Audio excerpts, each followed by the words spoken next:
Prezados alunos, sejam muito bem-vindos ao nosso canal, né? Biologia aqui. Não se esqueça de deixar o like ao final, né, da visualização dessa aula. Não se esqueça também de se inscrever no canal e ativar o sininho para que você possa receber atualizações de novas aulas, né? E é muito importante para que o canal fique conceituado no YouTube e outras pessoas possam usufruir desse conteúdo, né? Meu nome é Marcelo Vieira e a aula de hoje será sobre tipos de vacinas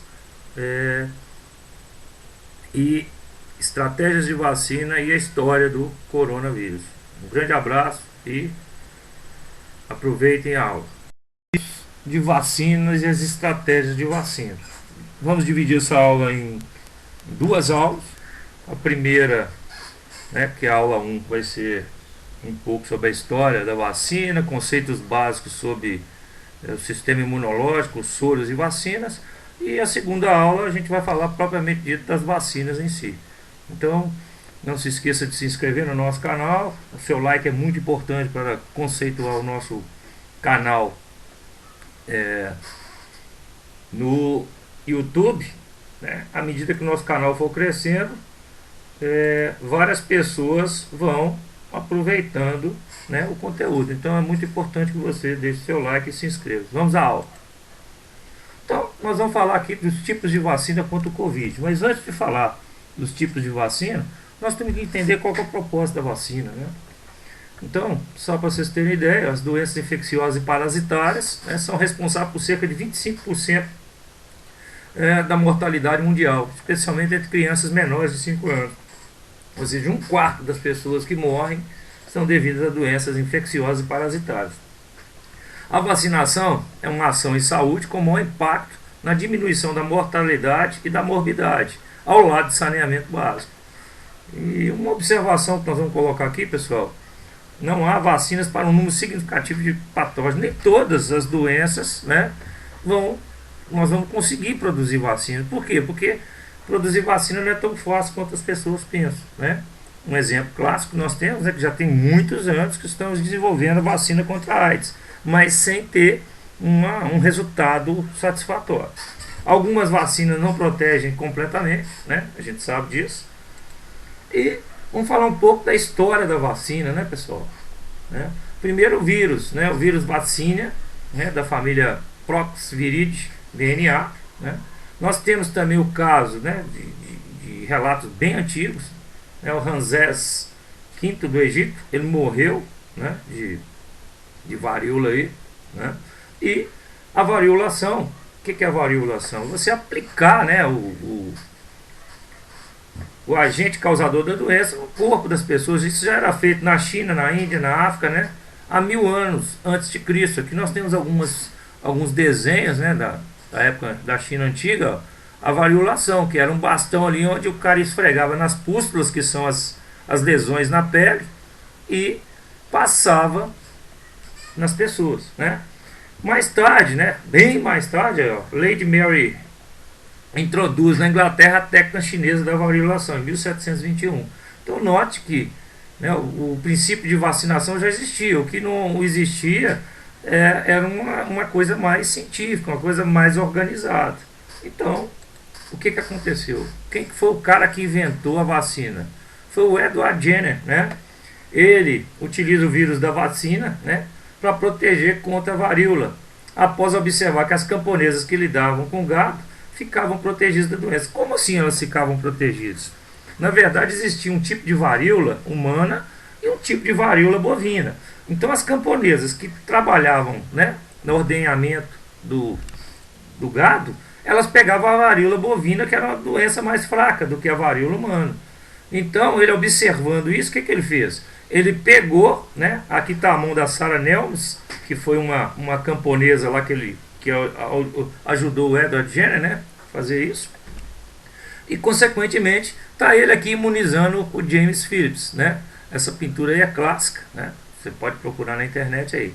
Agora, vamos analisar, gente, do ponto de vista, né, atual. Imagina se nos dias atuais uma pessoa pega um ser humano para testar a vacina. né? Se fosse aqui no nosso país, esse médico aqui já teria sido preso, já teria sido chamado de charlatão, ou seja, ele inventou a vacina, né? Então, tá aí, né? Continuando aqui os históricos da vacina, né? Nós estamos falando aqui, né, do estudo do antrax e do cólera, da cólera aviária, né, pasteurose, levaram ao desenvolvimento de micro-organismos atenuados. O que são organismos atenuados? São organismos enfraquecidos, tá, gente?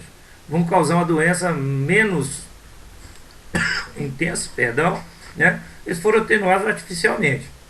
6 de julho de 1885, primeira vacinação contra a raiva em um menino de 9 anos mordido por um cão raivoso. O termo vacinação, gente, deriva de vaca, né? Que é a vaca. Foi dado em homenagem ao trabalho do Edward Jenner, né? Aqui nós temos o Louis Pasteur, aqui, que foi um dos grandes contribuidores, né, da ciência para a produção de vacinas. Aqui a gente tem um histórico, né, pessoal? Nós não vamos ficar perdendo tempo com isso, mas só para vocês entenderem que o processo de vacinação vem de longa data, né? Então você tem que a vacina do teto, o uso de, em 1921, o uso de humanos pela primeira vez com a BCG, né? E o uso disseminado após a Segunda Guerra Mundial. 1923, vacina contra a difteria, 1925 a coqueluche, e aqui nós temos alguns, né, cientistas, brilhantes cientistas que ajudaram a humanidade a vencer essas doenças aí, né?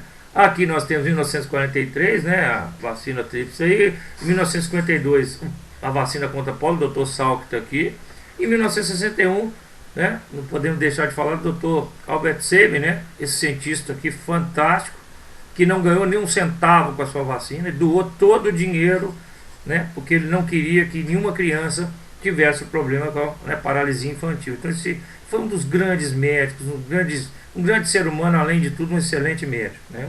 Em 1963 sarampo, 67 cachumba, 1970 rubéola, 81 hepatite B e 85 hemófilos influenza, que é um dos vírus que causa a gripe aí. Então, pessoal, antes da gente começar a falar, né, do coronavírus, nós temos que trabalhar com conceitos básicos, né, pessoal? Então, nós temos que trabalhar com a parte da biologia que tem nos livros, né, que é imunização ativa. O que é imunização ativa? A vacina, né? Como é que funciona a vacina? Você vai injetar um antígeno. O que é um antígeno? Qualquer substância que, quando introduzida no corpo, né, de um ser vivo ou no sistema biológico, comece a produzir anticorpos, né? Então, a vacina ela vai ativar o seu sistema imunológico, né, a produzir os seus próprios anticorpos. Então, por isso que ela é chamada de imunização ativa, ou seja, ela vai ativar o seu sistema imunológico a produzir os seus próprios anticorpos. Ela pode ou não ser permanente, vai depender do tipo de agente infeccioso. Agora, a imunização passiva, pessoal, é o soro, né? Como é que é obtido o soro? Aqui nós temos uma ilustração, ó, que é mais comum. Você pega o veneno de uma cobra, né? Tira esse veneno e injeta uma primeira dose no cavalo, pequena dose, né? Porque senão o cavalo morre também. Uma pequena dose, aí esse cavalo vai ficar louco, ficar saltando, dando coice. Depois você dá a segunda dose, ele continua nervoso. A partir da terceira e quarta dose, esse cavalo já está imunizado contra, né, o veneno dessa cobra. Então o que você faz? Você retira a amostra do sangue desse cavalo, coloca na centrífuga para sedimentar os elementos figurados, né, glóbulos vermelhos, glóbulos brancos, plaquetas, etc. E no plasma ficam os anticorpos. Aí você faz lá uma separação magnética, né, por moléculas ali de anticorpos. Depois você, né, mistura isso aqui, né, de forma atenuada e coloca no vidro e pode aplicar nas pessoas. Lembrando que, né, os soros, ao contrário das vacinas que são para prevenir, o soro é para, né, caso de emergência. Por quê? Porque não dá tempo do sistema imunológico produzir anticorpos na velocidade que precisa, porque o veneno da cobra, né, dependendo da cobra, você tem poucos minutos ou poucas horas para você administrar o soro para que essa pessoa seja salva, né? Então a proteção obtida pela transferência de anticorpos, obtida de outro ser vivo, por isso que é passivo. Passivo porque você não gasta energia, ativo também porque você gasta muita energia, né? E essa transferência de anticorpos também pode ocorrer pela placenta, né, durante a gestação, que é um exemplo também de imunização passiva. Bom, pessoal, agora que nós já falamos de soro e vacina, nós vamos falar um pouco sobre o sistema imunológico, né? O sistema imunológico é um dos sistemas mais importantes do nosso corpo, né? E também o mais complexo, né?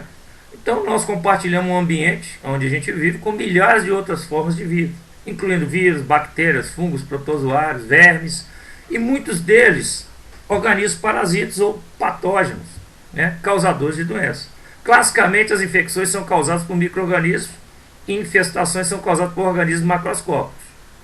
Para ambos os casos, nosso corpo conta com mecanismos de defesa específicos. Então esse sistema imunológico é o sistema responsável pela defesa do organismo contra a ação de agentes patogênicos que causam doença. Bom, pessoal, quais são os tipos de defesa que nós temos? Nós temos defesas não específicas. O que é defesa não específica? É aquela defesa que vai atacar qualquer substância, né, e barrar qualquer substância que tente adentrar no nosso corpo para criar, né, para tirar o nosso equilíbrio.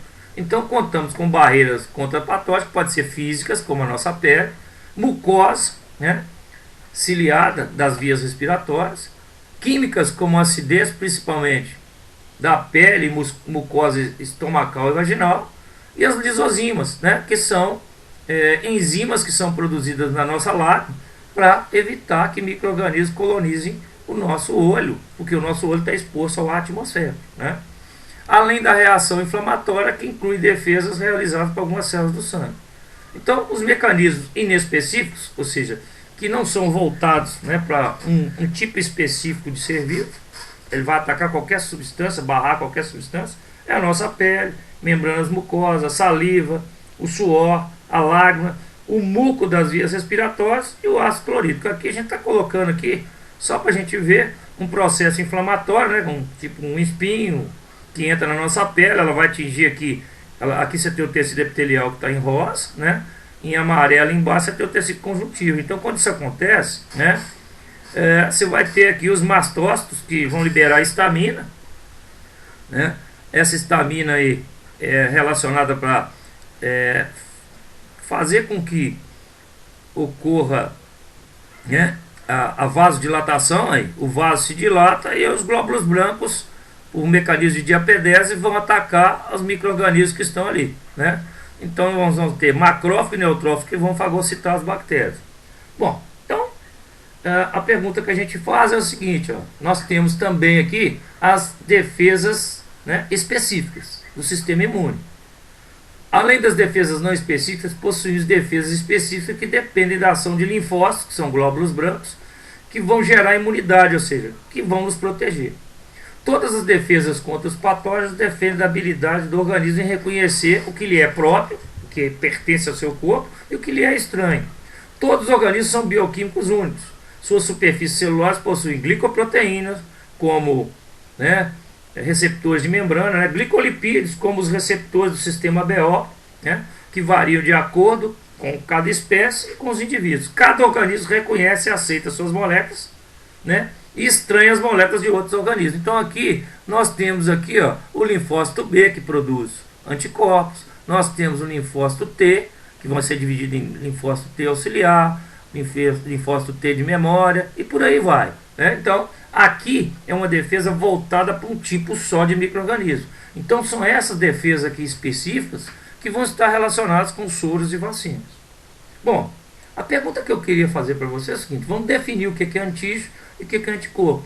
Antígeno é qualquer substância que, quando introduzida em um organismo, provoca a estimulação de anticorpos, né? Então você coloca um antígeno ali, né, em um único patógeno, muitas moléculas podem ser antigênicas, ou seja, ele pode ter vários receptores de membrana ou não, eles podem ter algumas moléculas de proteínas que podem ativar o sistema imunológico, né? O sistema imunológico ou imune combate especificamente, ou seja, somente aquele tipo de agente, vazou, né? E as principais células que atuam nesse sistema são os linfócitos T e linfócito B. O que são os anticorpos, imunoglobulina ou gama-globulina? São proteínas específicas que se formam na presença de antígeno. Então, tá aí o conceito de antígeno e de anticorpo para a gente saber como é que funciona a produção de vacinas. Bom, pessoal, vamos agora descrever um pouco sobre dois tipos de imunidade que nós temos: imunidade humoral e imunidade mediada por célula. Né? A imunidade humoral, humor vem de líquido, vem de anticorpos, ok? E a imunidade mediada por célula, a própria célula vai lá e faz a fagocitose, né? Ou então ele vai lá e produz uma substância que explode a célula. Então vamos lá, os linfócitos B atuam na resposta imune humoral, mediada por anticorpos ou imunoglobulinas, que neutralizam os antígenos. Os anticorpos são proteínas específicas para cada tipo de antígeno que penetra no nosso organismo e deverá ser formada apenas por um tipo de anticorpo. O sistema imunológico ou imunitário produz milhões de linfócitos B. Teoricamente, pessoal, todo ser humano que nasceu nesse planeta nasceu com um linfócito B capaz de produzir um anticorpo para matar, né, os micro-organismos que existem no nosso planeta, ok? Então esses linfócitos diferentes, cada grupo com um anticorpo diferente em sua membrana.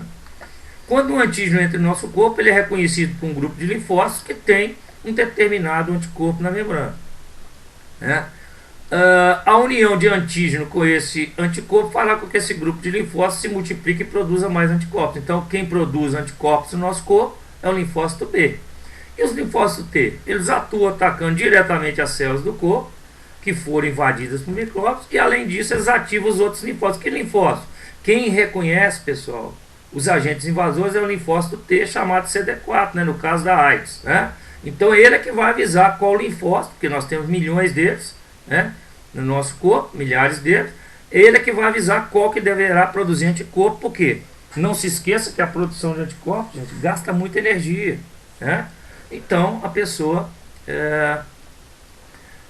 tem que ficar de repouso, né, em alguns casos, né? O exemplo mais clássico que nós temos seria a gripe. Quanto tempo leva para uma pessoa curar de uma gripe? Se a pessoa estiver saudável, estiver bem alimentada, teoricamente ela demora uma semana a 15 dias. Né? E nós vamos entender por causa disso. Né? Então nós temos aqui o linfócito B, que produz anticorpos. Nós temos o linfócito T auxiliar, que reconhece os agentes invasores. E o linfócito T citotóxico, né? Que reconhece que uma célula foi invadida, né?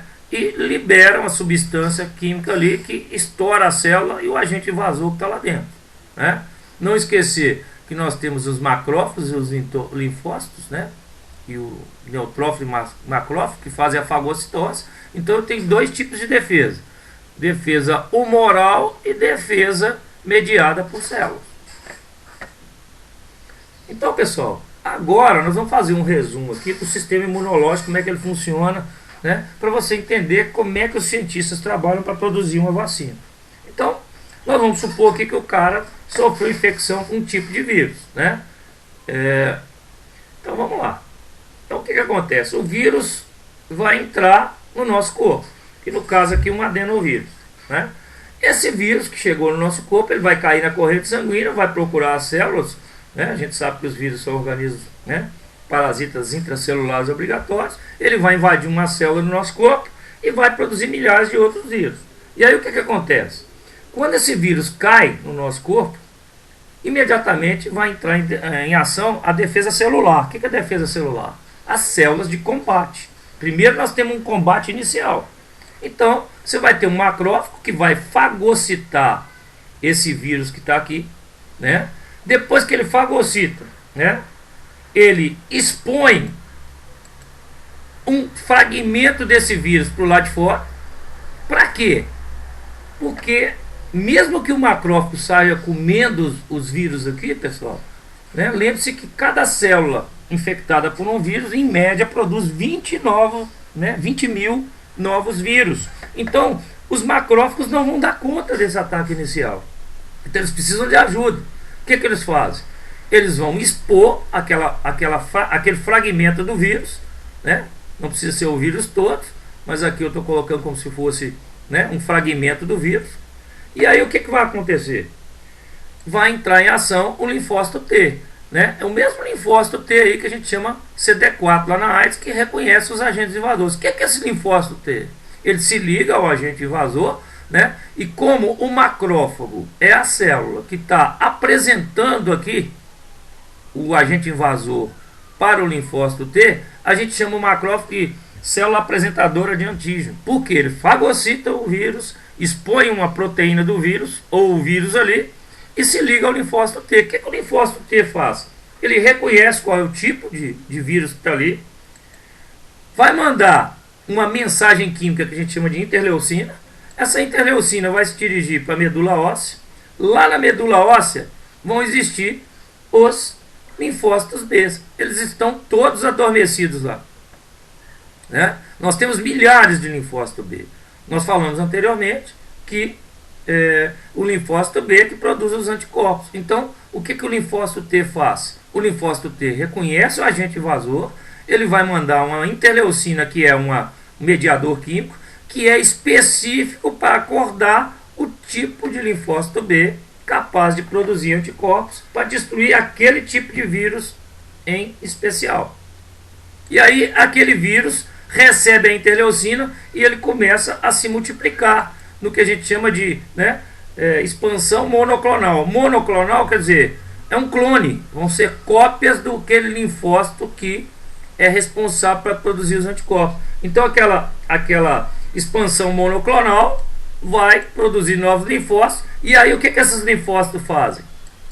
Vão produzir anticorpos. Então são milhares, né, de anticorpos que vão cair na corrente sanguínea, né? E aí o que vai acontecer, pessoal? Ó, o vírus aparece lá, e aí o que o anticorpo faz? Inativa esse vírus. Inativou esse vírus vai diminuir a quantidade deles, eles vão ser destruídos, né? E aí nós temos aqui então um macrófago atuando como, né, defesa celular, e o linfócito B como defesa humoral, produção de anticorpos. Mas nós não temos somente esse tipo de defesa, né, pessoal? Nós temos aqui então vários vírus. Então nós vamos atuar com todas as defesas ao mesmo tempo. Então, pessoal, lá, suponhamos que o vírus invadiu uma célula. Essa célula invadida, ela vai ser, né, reconhecida aqui por uma célula chamada NK, ou assassina natural, né, Natural Killers, né? E aí elas liberam a substância que vai lá nessa célula e destrói essa célula e o vírus está ali. Então aqui nós temos, né, a defesa humoral e a defesa celular. Então, quando eu perguntei para vocês quanto tempo um paciente leva, né, para se curar de uma gripe, né, eu falei com vocês que são, né, se o paciente estiver bem alimentado, né, e estiver tranquilo, com o corpo funcionando, né, tranquilamente, é 1 semana a 2. Por quê? O vírus da gripe vai ser fagocitado pelo macrófago. O macrófago vai apresentar esse vírus para o linfócito T. O linfócito T aqui vai liberar a interleucina, que vai ativar o linfócito B, responsável para criar os anticorpos para matar o vírus da gripe. Por isso que eu falei com vocês, né, que teoricamente a pessoa leva o quê? 1 semana, né, a 2 para se curar, né? Então não se esqueça que depois que a infecção do vírus, né, acaba, esse linfócito B que foi multiplicado aqui, vários deles vão morrer e vai ficar apenas um ali. Esse um que fica lá na medula óssea é chamada de célula de memória. Por quê? Ele tem a memória daquele vírus. Se aquele vírus entrar de novo e ele receber a interleucina aqui produzida pelo linfócito T, consequentemente, esse linfócito B vai produzir anticorpos e vai acabar com os vírus. Então, esse breve resumo que eu fiz para vocês aqui do sistema imunológico, defesa humoral e celular, vai ser fundamental para a gente entender a produção de vacinas, né, na aula aí. Bom, pessoal, vamos falar um pouco sobre a história do coronavírus, né? Coronavírus é um vírus que causa doenças leves, pequenos resfriados, né? Alguns coronavírus podem causar doenças graves, não são todos. Pode levar a uma pneumonia, uma bronquite, né? O nome coronavírus, ele foi atribuído a um grupo de vírus, né, que pertence, né, e não a última cepa identificada, o novo coronavírus. O Comitê Internacional de Taxonomia, ou seja, de classificação de vírus, né, definiu por chamar o novo coronavírus de SARS-CoV-2. Então, o nome do vírus, cuidado com isso numa prova, né, porque muita gente confunde o nome da doença com o nome do vírus. Então, o vírus chama SARS-CoV-2. Agora, a Organização Mundial da Saúde definiu o nome da doença causada pelo novo coronavírus como Covid-19. Por quê? Porque ela surgiu, essa cepa viral surgiu em 2019. Então, por favor, o nome do vírus é o SARS-CoV-2. Esse é o vírus atual que está causando essa pandemia. E o nome da doença, Covid-19. Bom, coronavírus, pessoal, né? Nós estamos continuando a falar aqui. Os primeiros coronavírus humanos foram isolados pela primeira vez em 1937.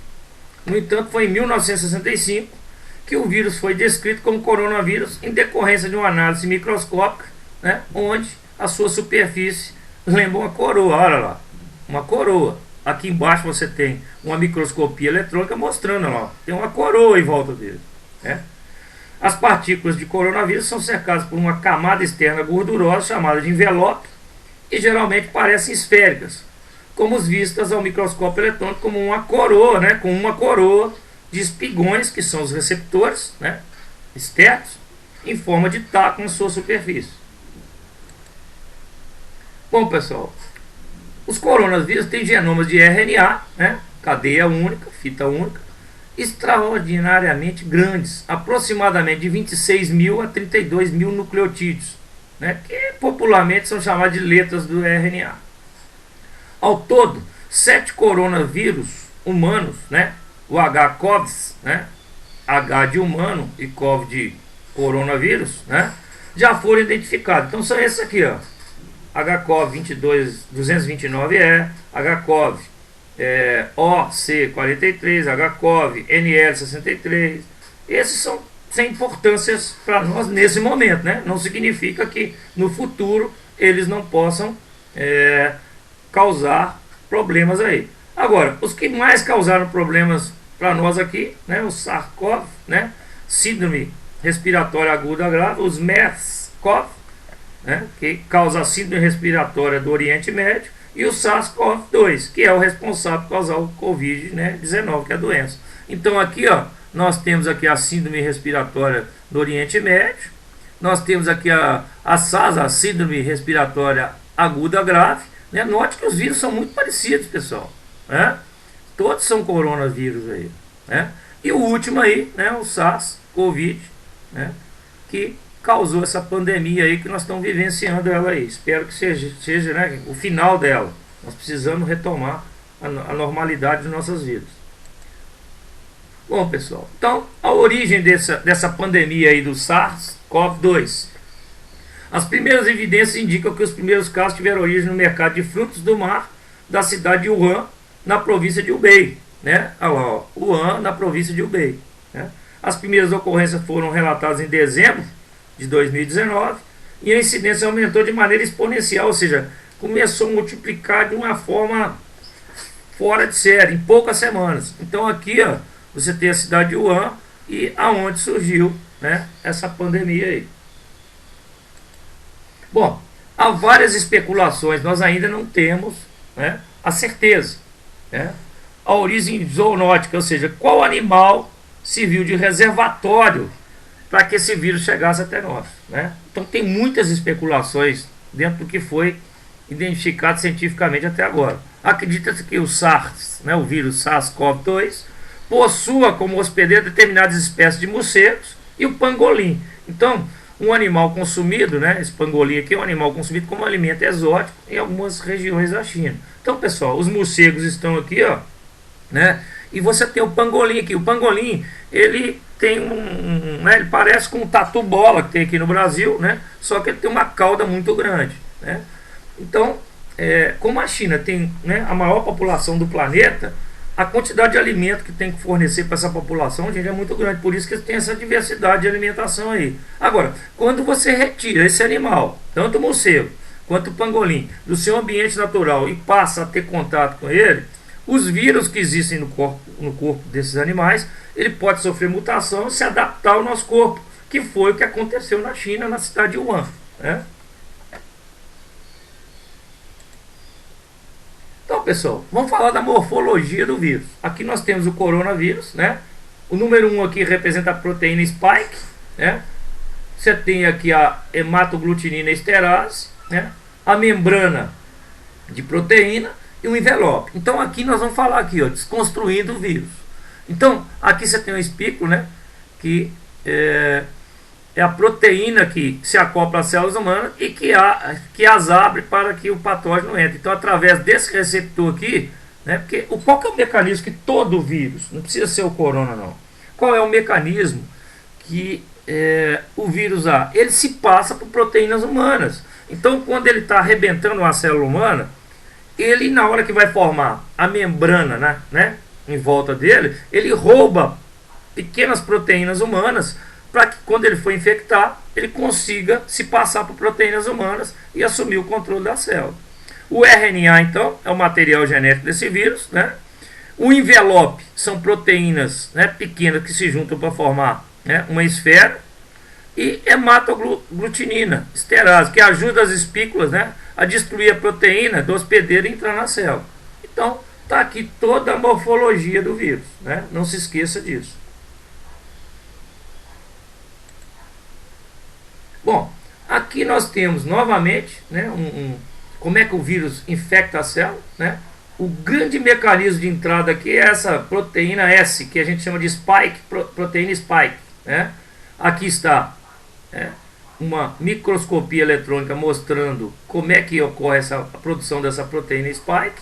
E aqui você tem, né, o receptor ACE2 das células humanas.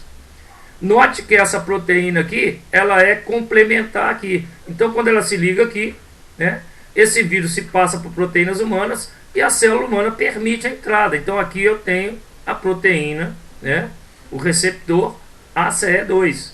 Então, note que eles são complementares. E aqui nós temos uma animação que a gente pegou aí na internet, mostrando o vírus, né, coronavírus aí, ó, infectando a célula humana. Como é que eles vão lá? Eles vão ficar aderidos à célula humana. Aqui você tem uma célula e aqui você tem vários, né, vírus. Olha lá, ele se adere à membrana, o seu receptor ali que vai fazer a entrada e ele multiplica na célula lá, né? Bom, vamos seguir. Bom, agora nós vamos falar das recomendações que os médicos, né, e os infectologistas sempre falam para nós, né? Lavar sempre as mãos. Por que o sabão é bom para a mão, né? Se você não tem o álcool gel, você pode usar. Então, o coronavírus possui uma membrana lipídica, né? Então ele tem uma membrana aqui, ó, lipoproteica, parecida com as células, né, humanas ou de qualquer célula. E o que o sabão tem? O sabão, gente, se isso não cair na biologia, com certeza vai cair na química. Então é importante você, né, quando você estiver estudando para o Enem, que você consiga fazer essa conexão entre as diversas disciplinas, né? O sabão possui uma estrutura híbrida, né? E uma parte polar que tem afinidade pela água, né? A cabeça é hidrofílica, ela interage com a água, e a cauda, que é apolar, né? Que é hidrofóbica, ela repele a água. Então o que o sabão faz? O sabão destrói, né, o vírus quando suas caudas cravam na membrana lipoproteica e a quebra. Olha lá, ó. A parte hidrofóbica arrebenta lá. Então o sabão carrega os fragmentos de vírus destruídos em bolhas chamadas micelas, dispersando no seio da água. Então esse é o mecanismo de ação do sabão. Como é que o sabão destrói, né, o coronavírus? Bom, outra recomendação que os médicos e os infectologistas fazem. Como que o álcool 70 age no vírus, né? Por que não se usa álcool absoluto, né? O álcool 70 causa a desnaturação das proteínas de membrana que recobre o vírus. Então, quando a proteína desnatura, gente, o que é desnaturar? Ela muda a sua estrutura tridimensional, né? A estrutura terciária. E normalmente a estrutura terciária das proteínas é que são responsáveis por produzir os receptores de membrana, né, de alguns seres vivos. Então, como ele desnatura, o que é desnaturar, gente? É uma deformação da sua estrutura molecular Mudando a sua estrutura molecular, o vírus não consegue mais ligar nas células, né, que ele vai infectar. Então ele faz mais eficiência na presença de água, por isso que o álcool 70, né? O que é álcool 70? Você tem 70% de álcool e 30% de quê? De água, né? Faz mais eficiente na presença da água, pois o que a água faz? Facilita a entrada do álcool, né? A entrada do álcool para dentro do vírus, e também retarda a volatização. O que é a volatização? Por que eu não vou usar o álcool absoluto? Porque o álcool absoluto, gente, ele passa do estado líquido para, né, gás rapidamente. Então a água retarda essa volatização, permitindo maior tempo de contato. Prováveis efeitos, tá? Desidratação, né? Afinal o álcool é higroscópico, hidrofílico.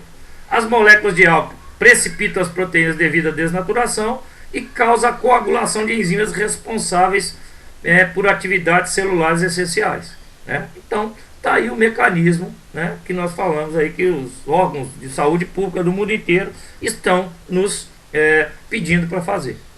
Bom, eis a razão porque o SARS-CoV-2, que é o vírus, ser tão bom infectar células humanas.